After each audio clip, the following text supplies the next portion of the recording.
हम रुक्मिणी यादव प्रणाम करी सब मिथिलावासी का। हम एक शिव नशारी गीत गावे छी, अहाँ सब नीक लागत हमरा चैनल का आगां बढ़ाएब। जय मिथिला, जय मैथिली, धन्यवाद।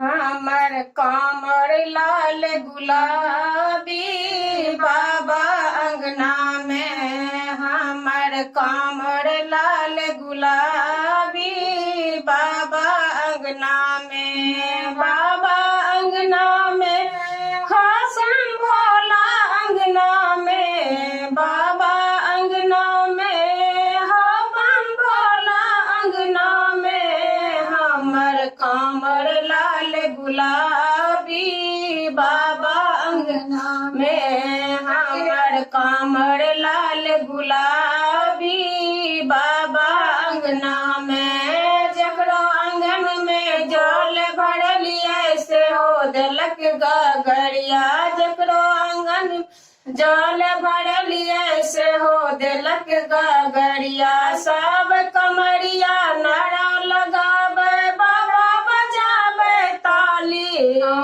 सब कमरिया नारा लगावे बाबा बजावे ताली। हमर कामर लाल गुलाबी बाबा अंगना में, बाबा अंगना में हवन भोला अंगना में, बाबा अंगना में हवन भोला अंगना में, हमर कामर लाल गुलाबी बाबा बजावे ताली। हमर कामर लाल गुलाबी बाबा बजावे ताली। जकरो आंगन में फूल लोढ़लिए से हो देलक फूल डाली, जकरो आंगन में फूल लोढ़लिए से हो देलक फूल डाली। सब कमरिया नारा लगावे बाबा बजावे ताली, सब कमरिया नारा लगावे बाबा बजावे ताली। हमर कामर लाल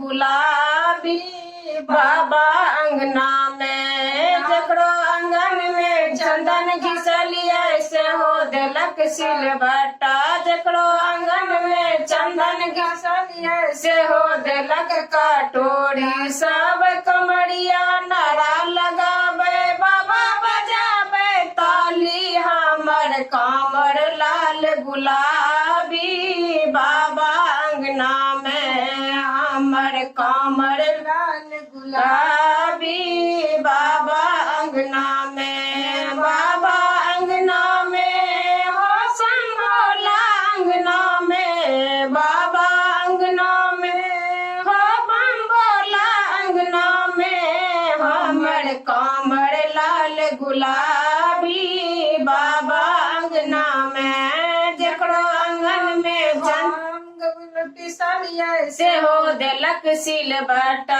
जकरो आंगन में भांग पिसलिए से हो देलक सिलबट्टा। सब कमरिया नारा लगावे बाबा बजावे ताली, सब कमरिया नारा लगावे बाबा बजावे ताली। हमर कामर लाल गुलाबी बाबा अंगना